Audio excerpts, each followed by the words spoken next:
राजायां पारिजातस्याहेम सिंहासनोपरि आसीनवं बुधश्याममाजताक्षमलङ्कृतं चन्द्राननं चतुर्बाहुं श्रीवत्साङ्कतवक्षसं रुक्मिणी सत्यभामाभ्यां सहितं कृष्णमाश्रयेत्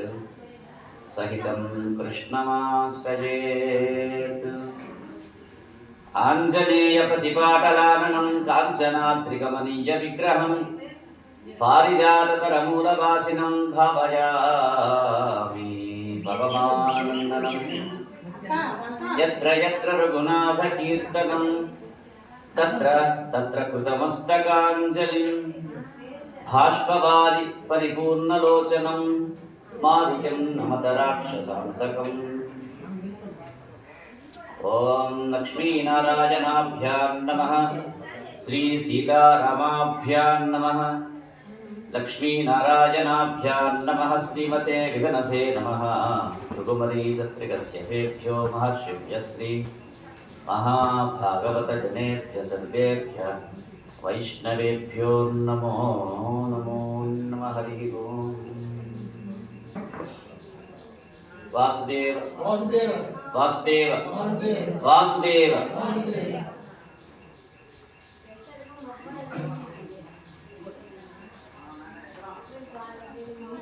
प्रिय भागवत भागवतंदरिकी भक्तिपूर्वक स्वागतम वासुदेव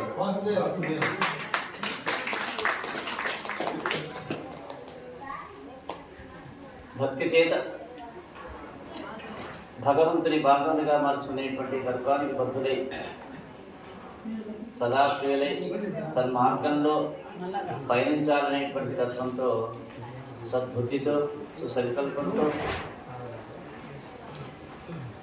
సత్సాంగత్యాన్ని కలిగి సత్పురుషుల యొక్క విశేష చరితాన్ని ఆస్వాదిస్తూ తద్వారా మరింత భక్తిని పొంది భక్తి జ్ఞాన వైరాగ్య మార్గంలో దివ్యమైనటువంటి మోక్షాన్ని పొందాలి అనేటువంటి తత్వంలో కొనసాగుతున్న భగవద్బాంధవులందరికీ కూడా ఈ యొక్క శ్రీమద్భాగవత సప్తాహ యజ్ఞానికి స్వాగతం పునఃస్వాగతం.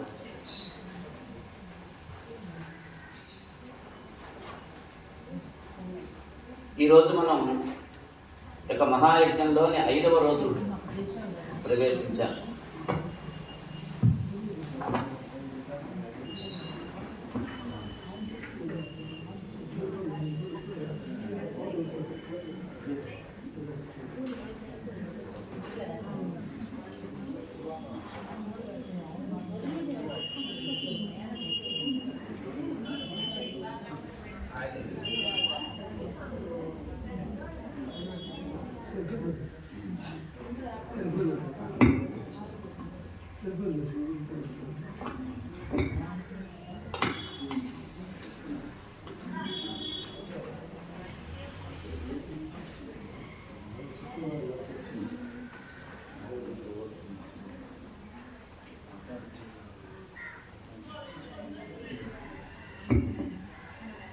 ఐదవ రోజున యొక్క యజ్ఞంలో మనం కొనసాగుతున్నాం.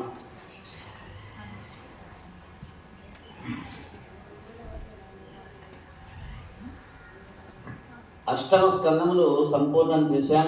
నవమ స్కందంలోకి ప్రవేశం చేశాం. ఉపాఖ్యానాలు నడుస్తూ ఉన్నాయి.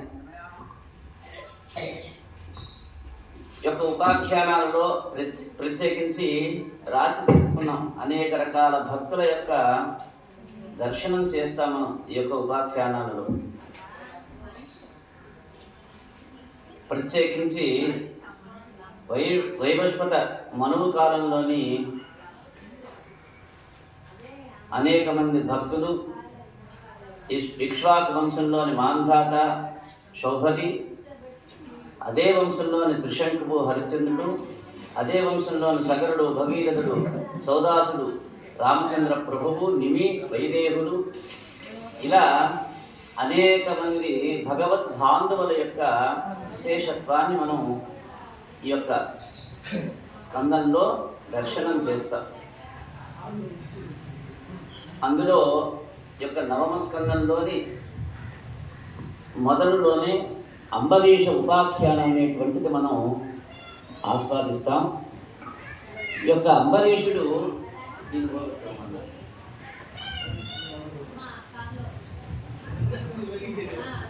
ఈ అంబరీషుడు ఎవరు, ఏమిటి, ఎలా అని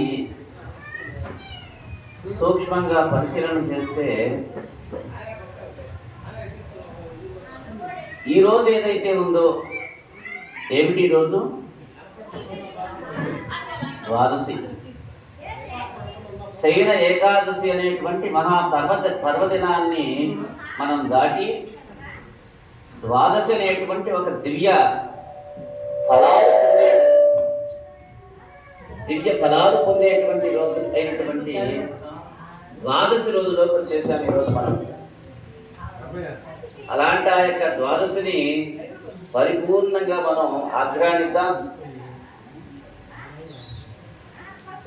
అందులో ఈ రోజున ఈ ద్వాదశి వ్రతాన్ని ఎలా సంపూర్ణం చేయాలో, ఏకాదశి వ్రతాన్ని పడినటువంటి వాడు తాను ఆచరించవలసినటువంటి విధి విధానాలు, ప్రవర్తన, ప్రవృత్తి ఇవన్నీ కూడా మనకి ఈ యొక్క అంబరీష ఉపాఖ్యానం చేస్తే సంప్రాప్తిస్తాయి. అలాంటి యొక్క విశేషంలోకి మనం ఈ రోజున ప్రవేశిద్దాం.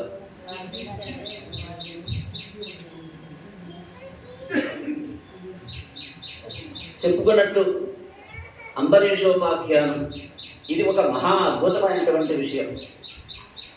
అంబరీషుడు నాభాగుడు అనేటువంటి ఒక వంశంలోని మహానుభావుడు. ఈ నాభాగుడు అనేటువంటి చక్రవర్తి సామాన్యుడు కాదట, ఆయన గొప్ప రాజు.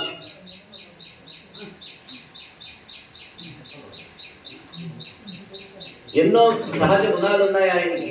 ఆయన పాటించిన గుణాలు మనందరం మన యొక్క జీవితంలో పాటిస్తే తపస్సు చేయడం ఎంత గొప్పదో, ఆ తపస్సు చేసినటువంటి వాడికి నేను తపస్సు చేశాను, నేను జపం చేశాను, నేను భక్తుడిని అనేటువంటి వాడి పక్కన క్రోధం అనేటువంటిది ఉంటే అది ఎంతటి ప్రతిచర్య కలుగుతుందో యొక్క అంబరీష ఉపాఖ్యానంలో మనకు అర్థమవుతుంది. కాబట్టి ప్రతి ఒక్కడు యొక్క అంబరీష ఉపాఖ్యానాన్ని శ్రవణం చేయాలట భక్తుడు అనేటువంటి వాడు.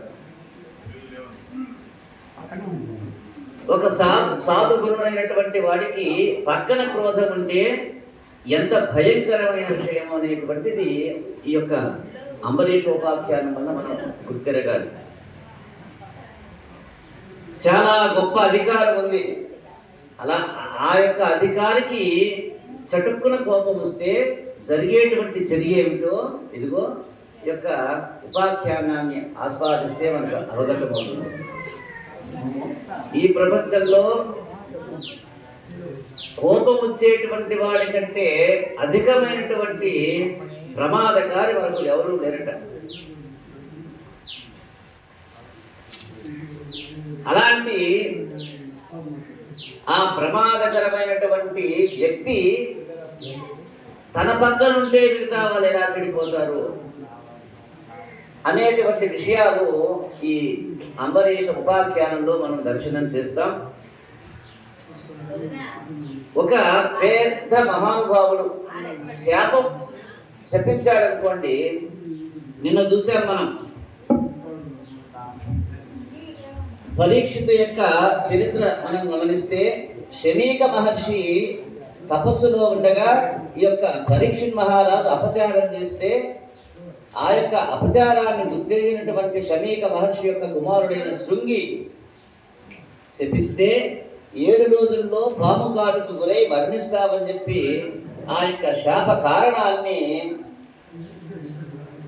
తాను గ్రహిస్తే, తద్వారా భగవంతుడు ఏమన్నా మహానుభావులంతా ఏమని చెప్పారట, అయ్యా నీకు ఆ యొక్క మహర్షులు ఇచ్చినటువంటి శాపాన్ని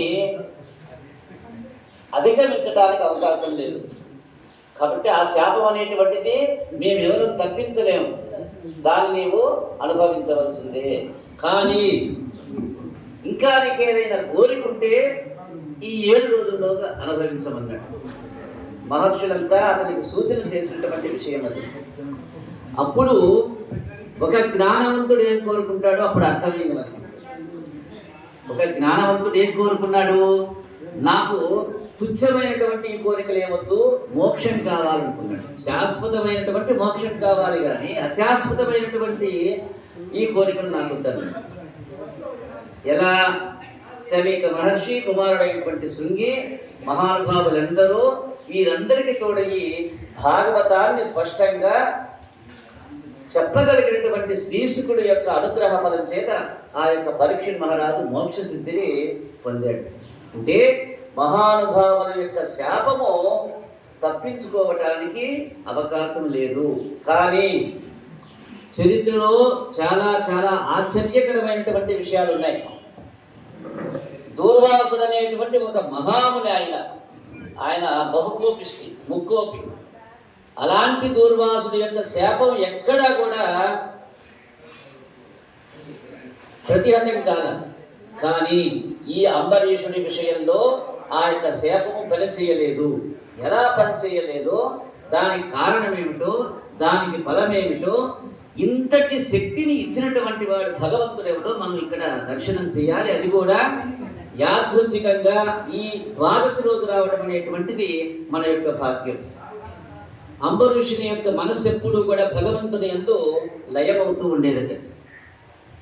శ్రీ మహావిష్ణువు యొక్క పాదాలు పట్టి ఆయన మీద పరిడ వెళ్ళిన భక్తి చేత అనేక రకాల సేవలు చేస్తూ ఉన్నాడు. ఎలాంటి సేవలు చెప్పాం? శ్రవణం, కీర్తనం, స్మరణం, అర్చనం, వందనం, దాస్యం, సత్యమాత్మ నివేదనం అనేటువంటి భక్తులు 9 రకాలైనటువంటి భక్తులు, అన్ని భక్తుల్ని ప్రదర్శిస్తూ ఉన్నాడు అంబరీషుడు. సరే, హరి గుణాలని వర్ణన చేస్తూ ఉన్నాడు. ఆయన చెవులు ఎప్పుడు మాధవుని యొక్క లీలలు వినడానికి రెడీగా ఉండేవట. అంబరీషుడు భగవంతుని ముందు వంగి నమస్కరించేటువంటి శిరస్సు ఉన్నటువంటి వాడు. చూడండి, ఒక్కొక్కటి చెవులు ఎప్పుడు వినటానికి ఉండేవి. ఆయన కనులు ఎప్పుడు ఆయన యొక్క ముఖార విందాన్ని దర్శించడానికి రెడీగా ఉండేవి. ఆయన చేతులు ఎప్పుడు స్వామి పాదముల యందు పుష్పాలు ఉంచడానికి సన్నద్ధంగా ఉండేవి. ఆయన కాళ్ళు ఎప్పుడు పుణ్యక్షేత్రాలైనటువంటి శ్రీమన్నారాయణ యొక్క దివ్య క్షేత్రాలని దర్శించడానికి పరిగెత్తేవి. ఆయన మాటలు ఎప్పుడు హరినామ కీర్తన చేసేదట. ఆయన నోరెప్పుడు కూడా శిరస్సు ఎప్పుడు స్వామి పాదాలయని తన యొక్క శిరస్సు దాల్చడానికి సన్నద్ధంగా ఉండేదట. ఇలా ఏదైతే అరిషడ్వర్గాల్ని అరికట్టి జ్ఞానేంద్రియ, పంచేంద్రియ, మనో, చిత్త, బుద్ధి, అహంకారాదుల్ని శ్రీమన్నారాయణ యొక్క చరణాల వింద సేవకు ఉపయోగిస్తూ ఉన్నాడు. అదేమిటయా, ఈయన రాజు కదా, రాజునన్నారు కదా. ఎవరు? ఈ అంబరీషుడు అనేటువంటి ఆయన రాజుని చెప్పారు కదా. ఇవన్నీ చేస్తూ కూర్చుంటే ఆయన రాజ్యాన్ని పరిపాలించింది ఎప్పుడు? ఆయన రాజ్యంలోని ప్రజల్ని సుభిక్షంగా చూసింది ఎప్పుడు? వాళ్ళకి అన్నపానాలు అందించింది ఎప్పుడు అనేటువంటి అనుమానం రావచ్చు. కానీ భగవంతుని యందు భక్తి ఉండటానికి ఇవేవి ప్రతిబంధకం కాకూడదట. అప్పుడే వాడు జ్ఞానవంతుడు అన్నాడు.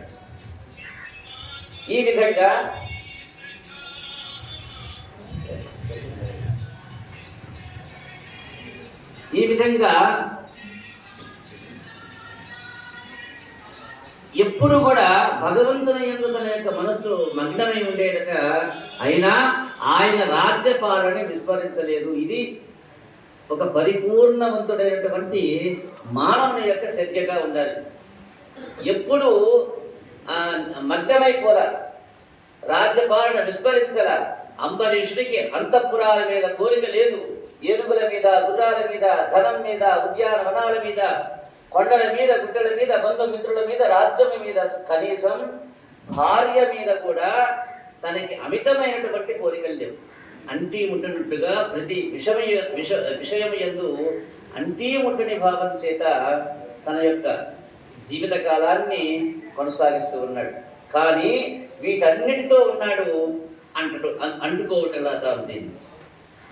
దీన్నే కర్తవ్య నిష్ఠ అన్నాడు. పని చెయ్యటానికే ఉన్నది, కానీ దాన్ని మనసు ద్వారా అదుపులో ఉంచాలి. కాలు నడవటానికే ఉంది, కానీ ఆ మనసు నియంత్రణ ద్వారా ఎక్కడికి వెళ్ళాలో అక్కడికి వెళ్ళేట్లుగా కాలు ఉండాలి. మన కాలు మన అధీనంలో ఉండాలి, మన చెయ్యి మన అధీనంలో ఉండాలి, మన నోరు మన యొక్క అధీనంలో ఉండాలి. దీనికి మనస్సు మగ్నం కావాలన్నాడు. ఈ విధంగా మనో నిగ్రహాల చేత ఆ యొక్క అంబరీషుడు తన యొక్క రాజ్యాన్ని కొనసాగిస్తూ ఉన్నాడు. అలా పరమ పవిత్రమైన జీవితాన్ని గడుపుతున్న స్థితిలో అంబరీషుడు సరస్వతీ నదీ తీరంలో అశ్వమేధ యాగం చేయడానికి సంకల్పం చేశాడు. మహర్షుల్ని ఆహ్వానించాడు. యజ్ఞయాగాది క్రతువులకి కావలసినటువంటి సకల సంభారాలు సన్నద్ధం చేశాడు. దానికి వశిష్ఠాది మహర్షులు అతిథులుగా ఏం చేశారు? అతిథి అంటే మొట్టమొదట బ్రాహ్మణుడిని పిలవాలి, అది ఆతిథ్యం.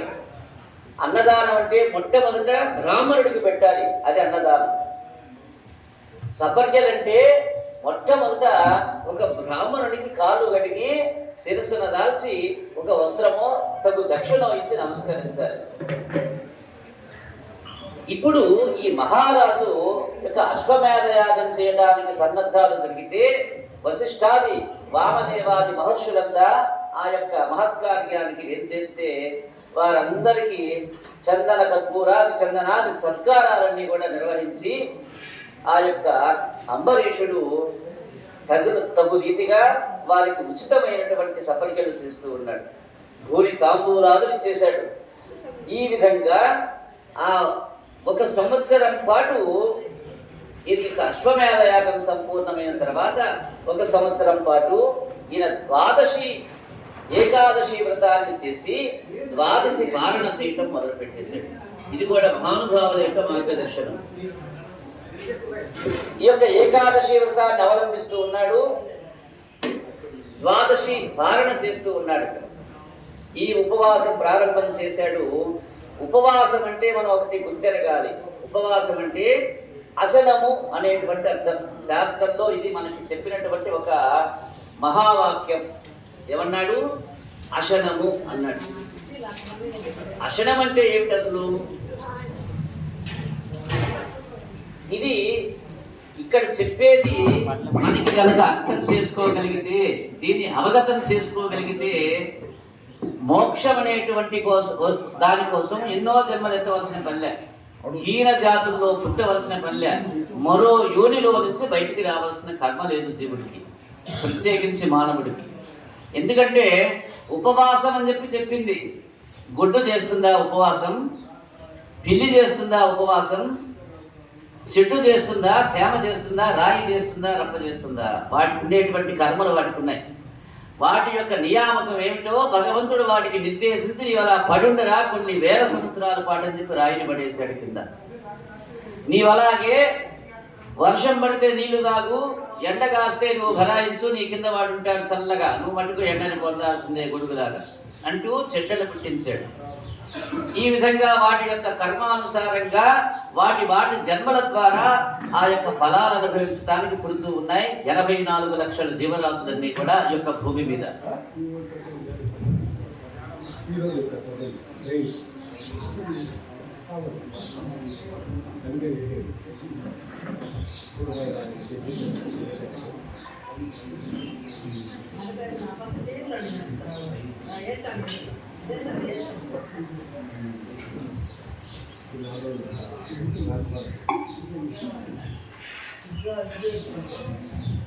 ఇక్కడ ఈ యొక్క అసనం అనేటువంటిది ప్రత్యేకించి ఉపవాసానికి తార్కాణం అన్నాడు.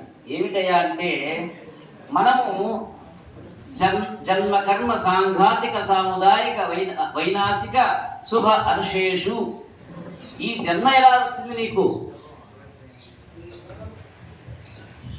ఈ జన్మ ఎలా సంభవం నీకు అంటే పూర్వ జన్మ యొక్క కర్మ వలన ఈ జన్మ వచ్చింది. ఏమిటయా? ఏమిటి దానికి తార్కాణం అంటే నీవు ఫలానా సుబ్బయ్య కొడుకుగానే ఎందుకు పుట్టావు, పక్కనున్న ఎల్లయ్యకి ఎందుకు పుట్టలేదు అని చెప్పి అనుకోవచ్చు ఒకప్పుడు. ఇంతకని ఆయనకి 7 అంతస్తుల మీద ఉంది, ఈ పక్కన సుబ్బయ్యకి ఊరి గుడిసు ఉంది. ఊరి గుడిసెలో ఉన్నటువంటి వాడి కొడుకు ఆ పక్కన ఎల్లయ్య 7 అంతస్తుల మేడ చూసి నేను 7 అంతస్తుల మేడ కలిగిన ఎల్లయ్యకి ఎందుకు పుట్టలేదు, ఊరి గుడిసెలో ఉన్న ఈ సుబ్బయ్యకి ఎందుకు పుట్టానని అనుకోవచ్చు. దానికి కారణం ఏమిటయా అంటే పూర్వజన్మ యొక్క కర్మఫలము మాత్రమే దీనికి ప్రధాన తార్కాణము. అందువల్ల అది ఏమిటయా అంటే పూర్వకర్మ యొక్క కర్మ వాసనా బలాలన్నీ వచ్చేస్తాయి యొక్క జన్మలోకి. దాన్ని ఏమన్నాడు, మనం సంచిత పాపము అన్నాడు. పాపము ఇలా పరివర్తన చెందడానికి 3 రూపాల్లో వచ్చేస్తుంది. ఏమిటయా 3 రూపాలంటే సంచిత ప్రారంభ ఆగామి కర్మలని చెప్పి యొక్క కర్మల యొక్క పాపము 3 విధాలుగా ఉండిపోయింది. ఈ ఆగామి కర్మ అనేటువంటిది ఇక్కడ సంభావం ఉంటుంది. అంటే ఇప్పుడు నీవు ప్రవర్తించేటువంటి కర్మల యొక్క ఫలాలుగా పాపంగా మారిపోతుంది. కానీ సంచిత పాపం అనేటిది పూర్వజన్మలో నీవు పొందినటువంటి పాపకర్మ అక్కడ తరిగిపోగా, ఎక్కడ పాపకర్మ ఎప్పుడు కూడా నరకంలో అనుభవిస్తాం. అక్కడ నరకంలో అనుభవించగా పుణ్యకర్మల యొక్క బలము చేత కొంత పాపాన్ని తీసుకొచ్చి నీ ఒక సంచిలో పెట్టి కింద పడేస్తూ ఆ సంచి తగిలించి కింద పడేస్తాడు. దాన్ని ఏమన్నాడు, సంచిత పాపము అన్నాడు. ఈ యొక్క సంచిత పాపాన్ని మనం నెత్తిన పెట్టుకొని కింద పడ్డాం. అలా పడ్డప్పుడు అసలం అంటే వ్యక్తికి కిందటి జన్మల్లో ఉన్న దరిద్రం అనుభవించడానికి ఈ జన్మలో ప్రాప్తించేటువంటి ఆ యొక్క పాపము యొక్క ఫలం తొలగటానికి ఒకే ఒక్క చర్య ఉన్నదండి. ఒకే ఒక కర్మ ఉంది, అది తొలగిపోవటానికి. ఏమిటయ్యాదంటే ఈ అసనము అన్నాడు. అసనము అసలు మీరు కనుక దీన్ని సూక్ష్మంగా శోధిస్తే, స్థూలంగా దాన్ని పరిశీలిస్తే, పాపం అనేటువంటిది మొట్టమొదట రావటానికి ప్రధాన హేతు ఏమిటో తెలుసా మీకు? పాపము తగులుకోవటానికి మొట్టమొదటి వస్తువు ఏమిటి? మీరు ఎవరైనా గుర్తిరిగారా దాన్ని? పాపము తగులుకోవటానికి మొట్టమొదటి వస్తువు ఏమిటి చెప్పండి ఎవరైనా.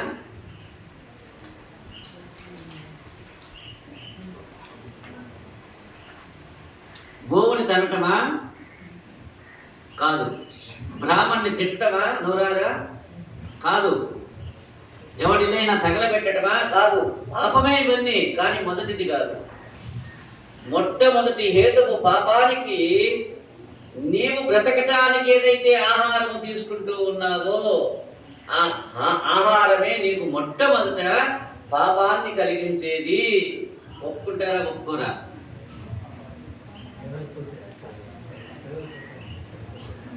మొట్టమొదట పాపము నీకు సంభవింపజేసేది నీ ఎదురుగా రోజు తినేటువంటి అన్నమేను. ఇదేమిటయ్యా? ఎప్పుడు వినలా? ఎవరిని విన్నారేమో జ్ఞానవంతుడు. కొంతమంది నేను విన్నదే నిజమని చెప్పి అలానే కూర్చుంటే ఇలాంటివి తెలుసుకోలేరు.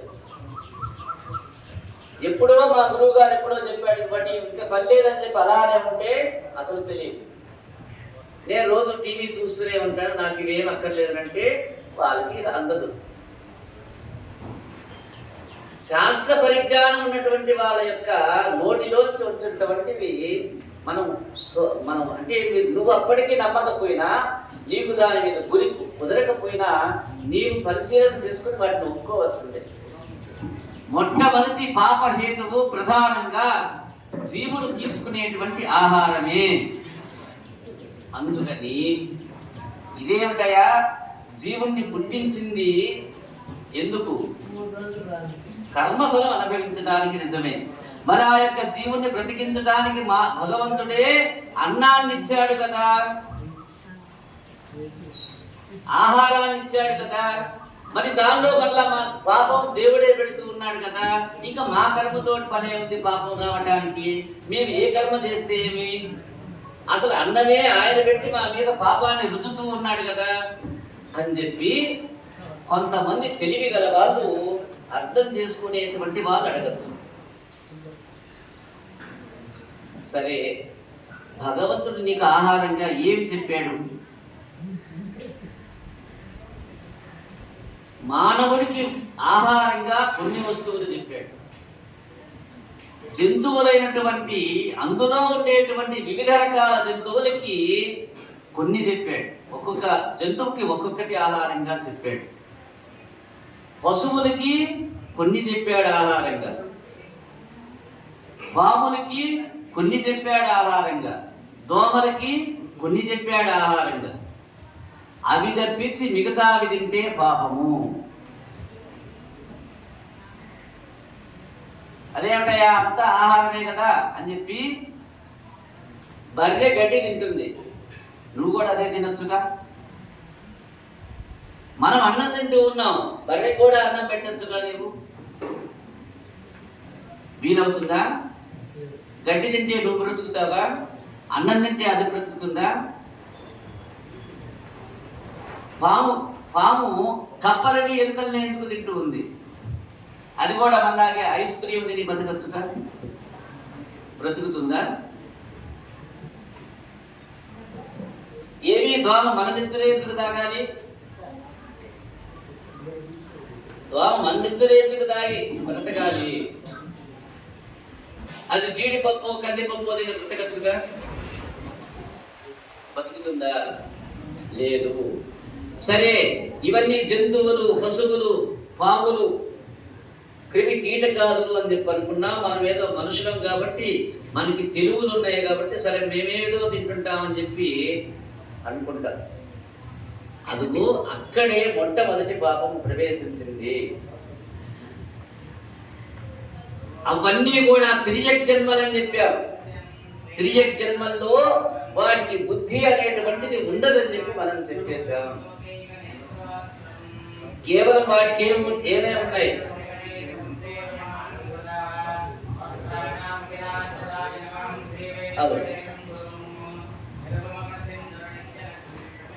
విధుమైదులంచ అన్నట్టు కేవలం ఆహారం తీసుకోవటం, నిద్రపోవటం, సంసారాన్ని అనుభవించటం మాత్రము జంతువులకి చెప్పేసేసాడు. కానీ మానవుడికి ఏం చెప్పాడు? మానవుడికి బుద్ధి అనేటువంటిది ఇచ్చి బుద్ధి ద్వారా నీవు అనుభవించు అన్నాడు. తెలివి ఉపయోగించి నడుచుకో అని చెప్పి అన్నాడు. ఎందుకని? పశువులాగా 4 కాళ్ళు ఇవ్వలా మనకి, మానవుడిలాగా 2 కాళ్ళు 2 చేతులు ఇచ్చాడు. పశువులాగా మాట్లాడకుండా ఉండేటువంటి స్థితి లేదు, మాట్లాడేటువంటి స్థితి మనకి ఇచ్చాడు. పశువులాగా గ్రహించేటువంటి స్థితి మనకి లేదు, గ్రహణ శక్తిని ఇచ్చాడు మనకి, గ్రాహక శక్తి ఉంది మానవుడు. అయితే ఆ తినేటువంటి ఆహారము ఎలాంటిదై ఉండాలి? సరే, ఏది తింటామో తీసి పక్కన పెట్టేసి నువ్వు పొద్దుగా మాట్లాడితే వచ్చి నలుగురు కూడా రాయ్యా చెప్పి నేను ఒక ఆయన ఉన్నాడు, సలహా చెప్పాడు. పొద్దుకు దాని సంగతి మాట్లాడడానికి నేను వచ్చే వాళ్ళు బాగా బాధపడుతున్నారు, బాధపడి మానేసుకుంటున్నాను.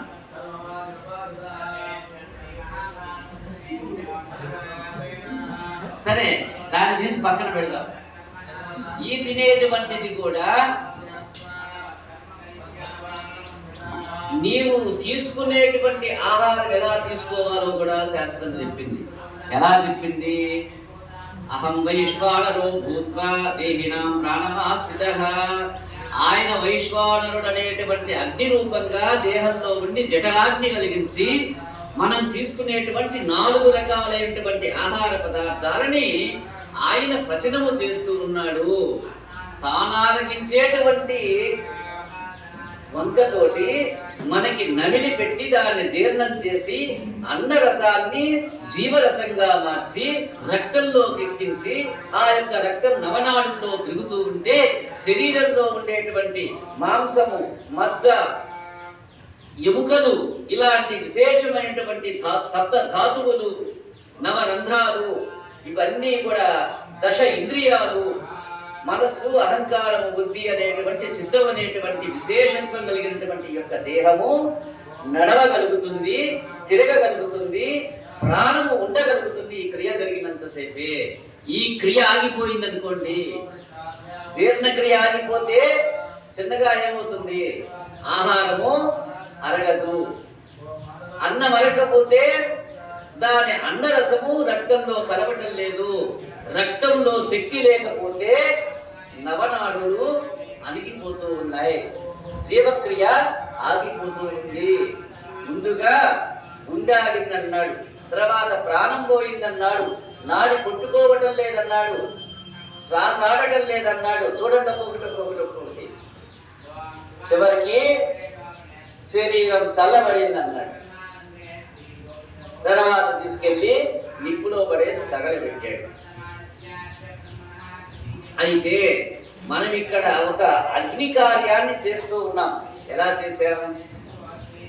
శుభ్రంగా స్నానం చేశాం, ఉతికిన వస్త్రాన్ని ధరించాం, వస్తూ బొట్టు పెట్టుకున్నాం, వచ్చి కాలు కడుక్కొని అక్కడ కూర్చొని ముందుగా చేయి కడుక్కొని ఆచమనం చేసి ప్రాణాయామం చేసి సంకల్పం చెప్పుకొని అగ్ని ప్రజ్వలన చేసి అగ్ని ఆరాధన చేసి అగ్నిని ధ్యానించి చిన్నగా అక్కడ ఎవరెవరిని కూర్చోబెట్టాలో బ్రహ్మాండమావాహయామి, సోమమావాహయామి, యజ్ఞాంగమావాహయామి,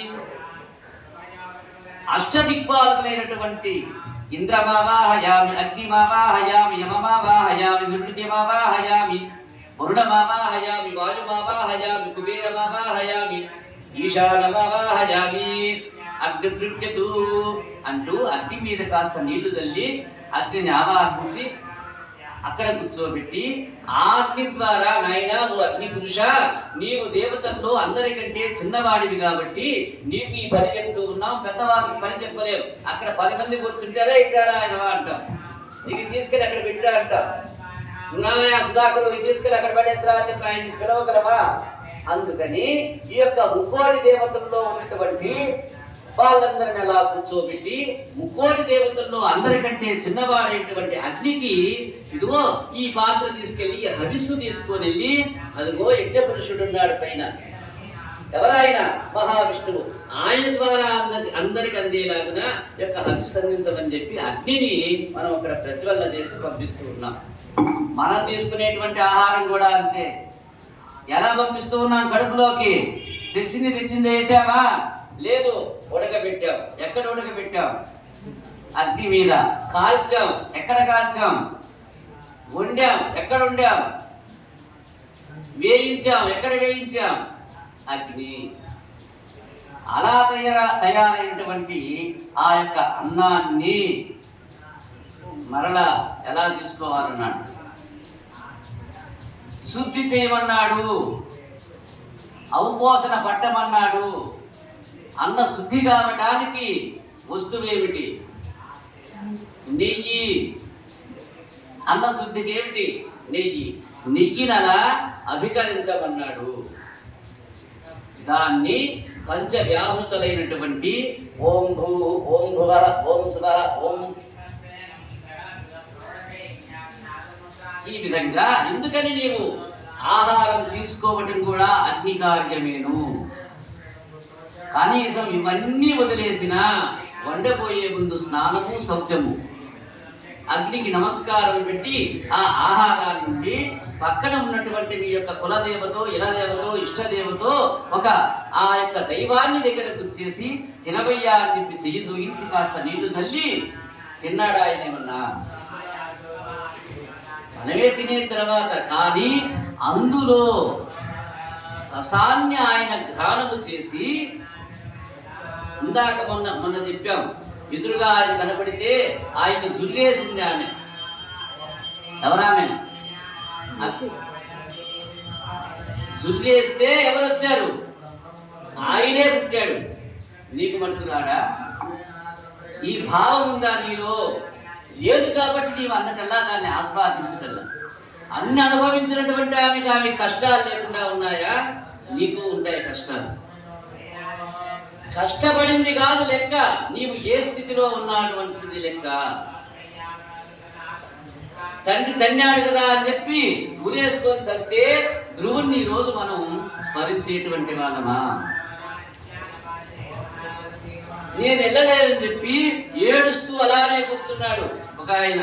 వామ్మో, ఇంత సముద్రమా, ఇది 100 యోజనాలు ఉన్నది, 100 యోజనాల సముద్రాన్ని ఎవడైనా ఈదుతాడా, దూకుతాడా, దుముకుతాడా అని చెప్పి హనుమంతుడు అలానే కూర్చుంటే ఏమయ్యేది?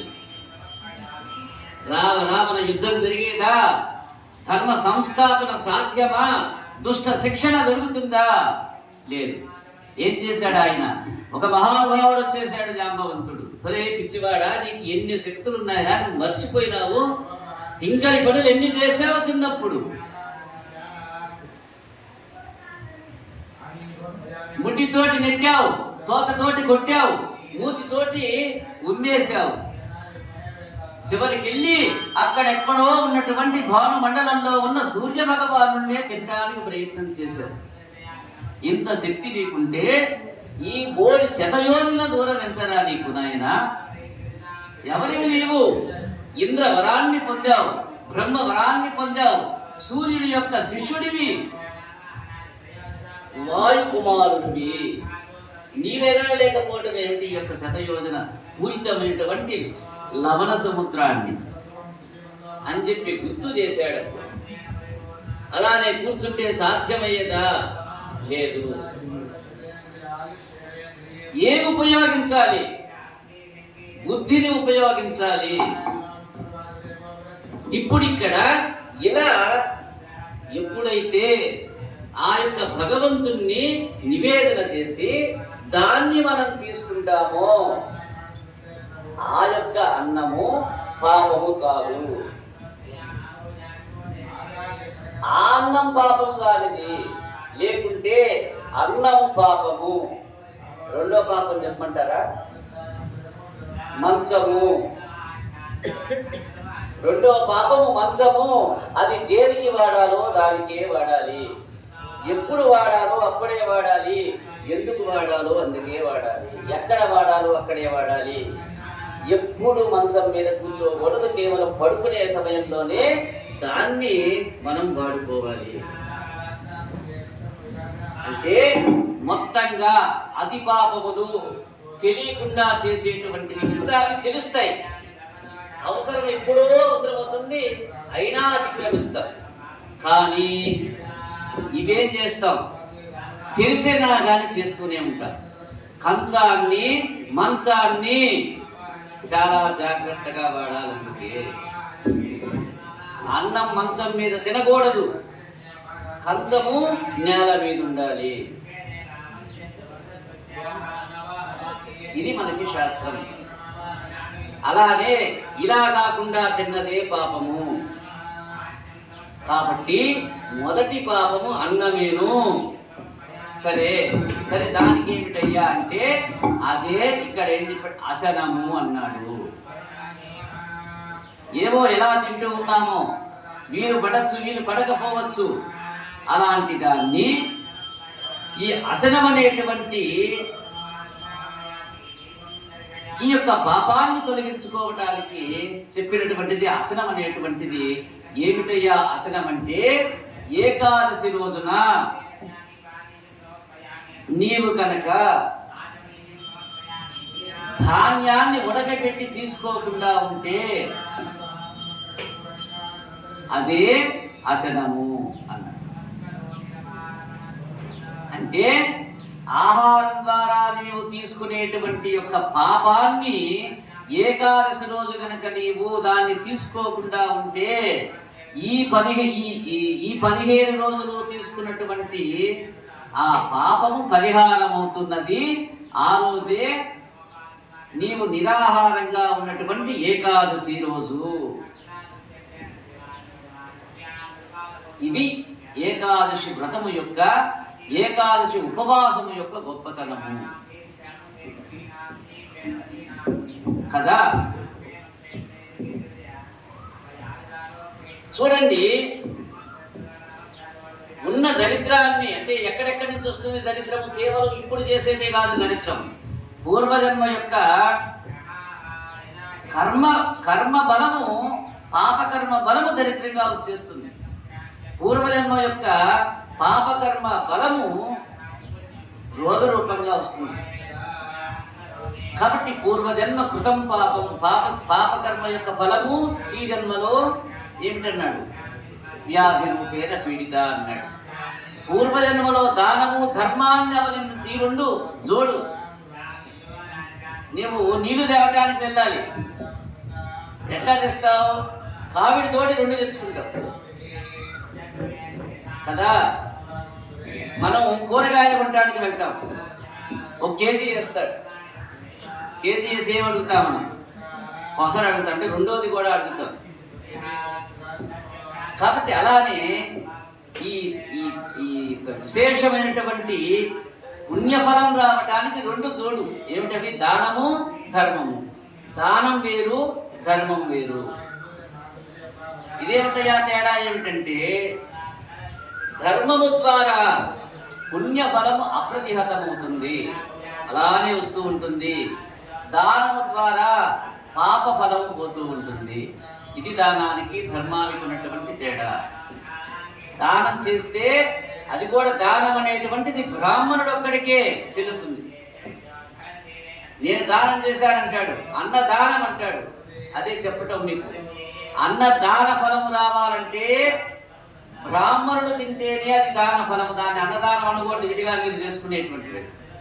ఇది సూక్ష్మంగా ఉంటాయి. నేను చెప్తుంటే తప్పుగా వినపడుతుంది మీకు, కానీ దీన్ని వక్రీకరించి చూడద్దు. ఇది శాస్త్రం అలానే చెప్తూ ఉంటుంది. ఇక్కడ బ్రాహ్మణుడు అంటే నేనొక్కనేనా? నాకు పెట్టమని కాదు చెప్పటం. అదొక వ్యవస్థ. ఆ యొక్క వ్యవస్థని నిలిపి ఉండాలి. ఈ వ్యవస్థను చెప్తుంటేనే నేను అందరికీ వ్యతిరేకమవుతూ ఉంటాను. ఎక్కడి నుంచి? పెట్టే వినాయకుడు బొమ్మ దగ్గర నుంచి, కట్టే అరుగుల దగ్గర నుంచి, ఇక్కడ దేవాలయం దాకా అందరికి వ్యతిరేకం. ఎందుకంటే శాస్త్రాన్ని నొక్కి వక్కారించి చెబితే వాడు ఎలా ఉంటాడంటే ద్రోహిలాగా కనపడతాడు.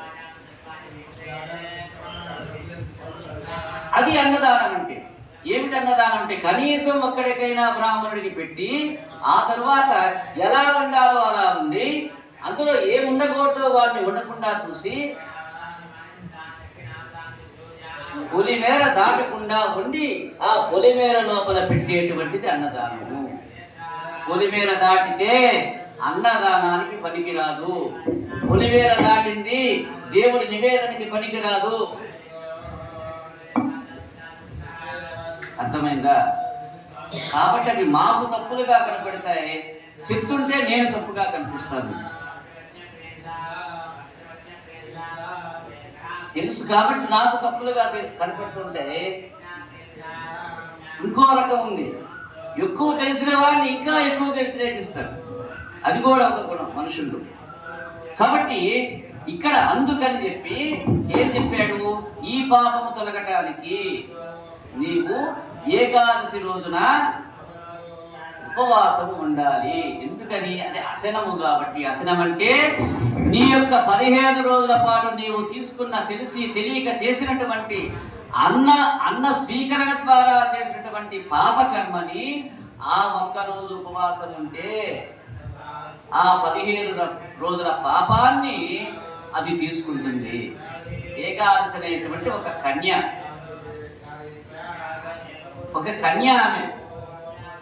ఆమెకు భగవంతుడు వరం ఇచ్చాడు. ఆమె చేసిన పాపకర్మ తొలగటానికి ఆమెతో శపింపబడితే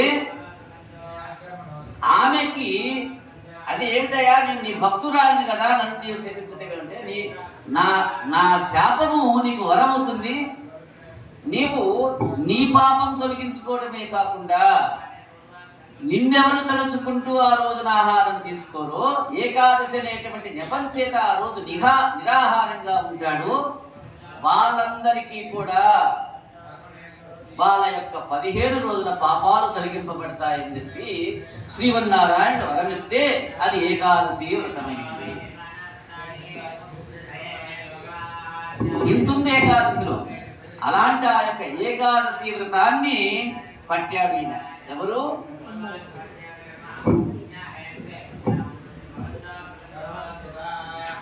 ఏమిటయ్యా దీని నియమాలు ఉన్నాడు? చెప్పినట్లుగా తృణధాన్యములు తీసుకోవచ్చు. అంటే భూమిలో పండేటువంటి ధాన్యములు, లోపల పండేటువంటిది. పైన పండేటువంటివి తినకూడదు. పండ్లు, ఇందులో పండ్లలో కూడా సాత్విక పండ్లు ఉన్నాయి, రజో పండ్లు ఉన్నాయి, తమో పండ్లు ఉన్నాయి. కూరగాయల్లో కూడా సాత్విక కూరగాయలు ఉన్నాయి, రజో కూరగాయలు ఉన్నాయి, తమో కూరగాయలు ఉన్నాయి. మనుషుల్లో ఎలాగైతే 3 వర్ణాలు ఉన్నాయో వాటిలో కూడా ఉన్నాయి. ఈ సత్వగుణ సంపన్నుడైనటువంటి వాడు ఈ రజో తమో గుణమైనటువంటి ఆహారము నిషిద్ధము. ఇదే వరుస భగవంతుడి దగ్గర కూడా వర్తిస్తుంది. ఈ దేవుళ్ళు కూడా 3 రకాల వాళ్ళు ఉన్నారు. ఎవరు? సత్వగుణ సంపన్నమైనటువంటి దైవము, రజోగుణ సంపన్నమైనటువంటి దైవము, తమోగుణ సంపన్నమైనటువంటి దైవము. ప్రధానంగా మొదటి పై ముగ్గురి గురించి చెప్తాడు ఇప్పుడు మోహనం. ఎవరెవరు? సత్వగుణ సంపన్నమైన వాడు విష్ణుమూర్తిట, రజోగుణ సంపన్నమైనటువంటి వాడు బ్రహ్మగారట, తమోగుణ సంపన్నమైనటువంటి వాడు రుద్రుడట. రుద్రుడు. ఇది గుణ సంపద అన్నాడు దీన్ని. ఈ విధంగా ఈ ఏకాదశి వ్రతము రోజున తమోగుణ సంపన్నమైన పండు కూడా తినకూడదు. అదే నిన్న వేణుమాధవ్ గారు చెప్పింది. లోతు పోవటం ఎందుకయ్యా? ఎవరో చెప్పింది గుడ్డిగా నమ్మేసి అదే చేసుకుంటూ పోతే ఈ బోధం ఉండదు. నిజమే అంతవరకు. అది ఎలాంటిదయ్యా అంటే ఆర్ఎంపీ డాక్టర్ దగ్గర వైద్యం చేసుకున్నట్లు. ఆయనకే బ్రహ్మాండంగా వైద్యం చేస్తాడు. పిల్ల ఇస్తే చాలు తగ్గిపోతుంది. మన ప్రసాద్ దగ్గర కూడా అలానే తీసుకోవచ్చు. నా దగ్గర కూడా నేను మట్టి పెట్టినా అది మాత్రే అని చెప్పి మింగి మెదలకుండా ఉంటే గుండె జబ్బు తగ్గుతుందా?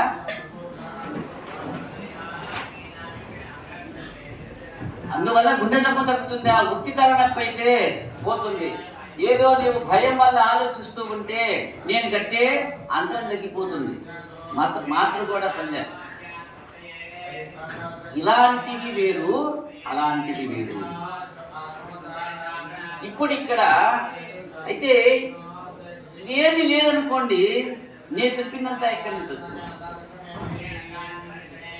ఇది ఎక్కడైనా ఉన్నదా? ఉట్టిదా? నేనేమైనా మీకోసం ప్రత్యేకించి ఒక పుస్తకం ఏమైనా రాశానా? లేదు. ఇదేమిటి? శాస్త్రమే. నిన్న ఆయన చెప్పింది అదేమిటి? జరుగుతున్న తీరు. అది కూడా శాస్త్రమే. ఎప్పటి వరకు? పరిధి దాటనంత వరకు. మరి డాక్టరే కదా, కందుకూరులో ఆడుకోవచ్చుగా. ఎందుకు వెళ్ళావు మద్రాసు? ఎందుకు వెళ్ళావు హైదరాబాదు? ఏ ఉద్యోగమే కదా, కలవలలో చేయొచ్చుగా ఉద్యోగం. హైదరాబాద్ ఎందుకు వెళ్ళావు? అక్కడ సరిపోక అమెరికా ఎందుకు వెళ్ళావు? అక్కడ సరిపోక ఆస్ట్రేలియా ఎందుకు వెళ్ళావు? ఏమిటివి? ఇంకా ఉన్నతి, ఇంకా ఉన్నతి, ఇంకా ఉన్నతి. అన్నము ఇవన్నీ చేయకపోతే అన్నం తినకూడదా? తినచ్చు, తినచ్చు. ఇంటి దగ్గర అనుకునేటువంటి వాడు ఏం తింటాడన్నాం? ఏమన్నం తింటాడు. మనం ఏమన్నం పెడతాం? ఏమన్నా గుండెప్పటికప్పుడు ఏమైనా పెట్టామా వాటికి? ఏమన్నం పెట్టాము కదా. ఆ అన్నం మనం తినగలుగుతుంది.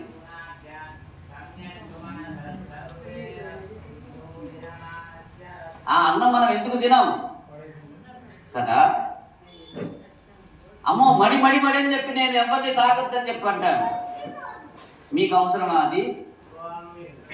లేదు. కావాలనుకుంటే అవసరమే. ఎప్పుడు ఒక స్థాయి దాటిపోయి నీవు కూడా ఇదే స్థాయికి వచ్చి నేను ఎవరి కోసం పడుతున్నాను? భగవంతుడి కోసం. నాకు ఇది ఉంది,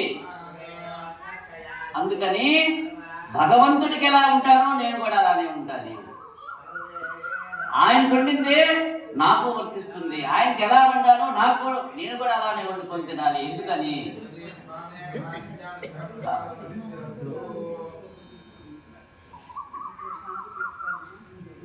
భేదములు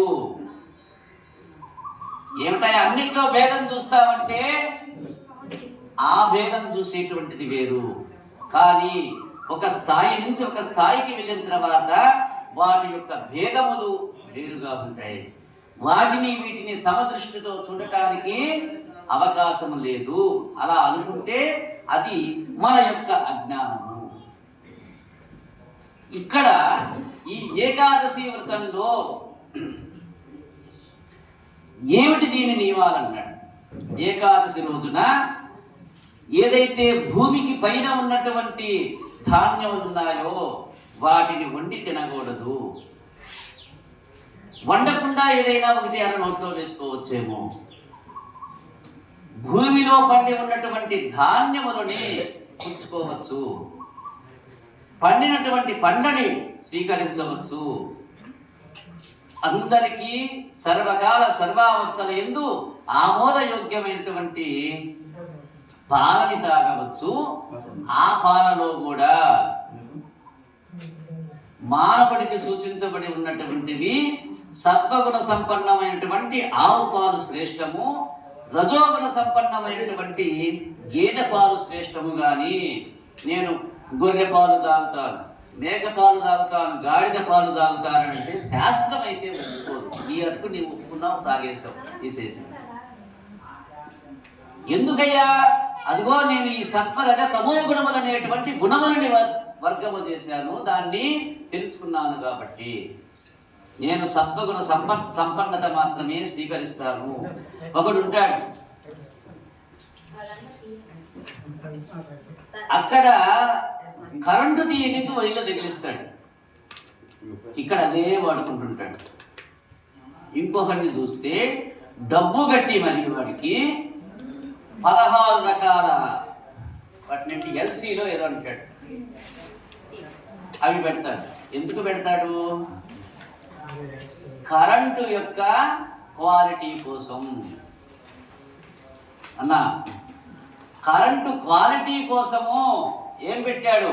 అక్కడి నుంచి ఇక్కడికి ఒక వైరు, ఇక్కడ ఒక పెద్ద డబ్బా, ఆ డబ్బా నుంచి మనం స్విచ్ల దగ్గర 4 డబ్బాలు, ఆ డబ్బా దగ్గర నుంచి ఇంకో దగ్గర ఒక 4 డబ్బాలు. ఎందుకు? కరెంటులో క్వాలిటీ కోసం. బోడి కరెంటు క్వాలిటీ 2 బల్బులు వేసుకుంటే వెలుతురు కోసం, ఒక ఫ్యాన్ తిరగటం కోసం, దానికోసం ఇన్ని క్వాలిటీలు మనం మెయింటైన్ చేశామే. ఈ భగవత్ సంబంధమైనటువంటి విషయాల్లో ఏం పని లేదు అని చెప్పి వదిలేస్తామా? దానిలో కూడా క్వాలిటీ చూస్తామా? అంటే ఒకటి, ఎప్పటికి ఏది అవసరమో అప్పటికి అది మనం క్వాలిటీ చూడాలి. ఒక స్థాయి దగ్గర నుంచి ఇంకో స్థాయి. ఏ స్థాయి లేదయా, నేను మురుగుంటిలోనే పడి ఉన్నాను, దేవుణ్ణి పిలవకూడదా? పిలవచ్చు.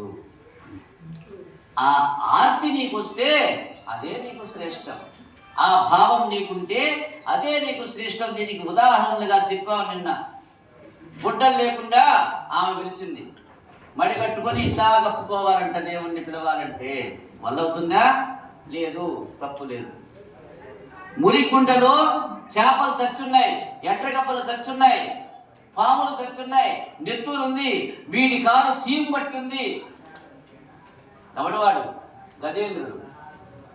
ఏ నారాయణుని స్మరించకూడదా? స్మరించవచ్చు. ఆర్తి ఉండాలి. నేను సంసారం చేస్తూ దేవుడిని పిలుస్తాను, ఏ రాడా అని చెప్పంటే అది ఏమవుతుంది? సంసారం చేస్తూ దేవుని తలుచుకుంటే ఏమిటట అంటే ఏమవుతుంది? ఇవన్నీ అభేదములు, అజ్ఞానములు,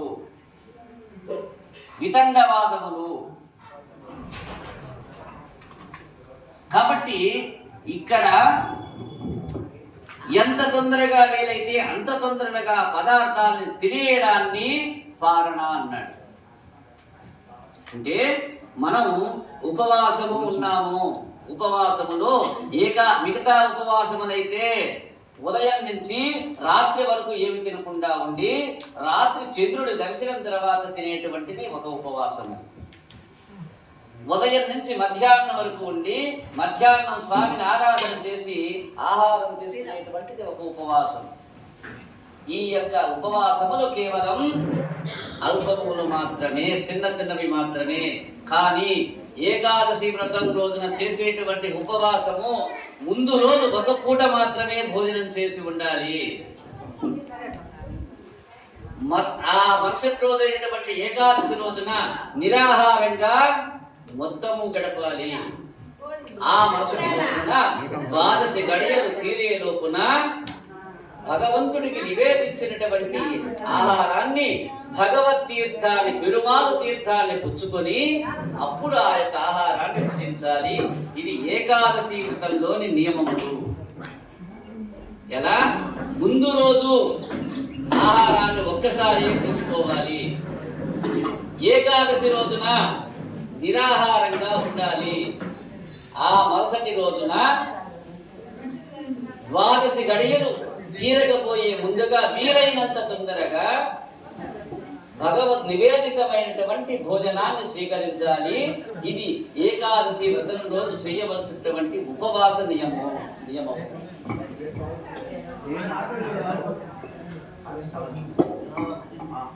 తీసుకోండి.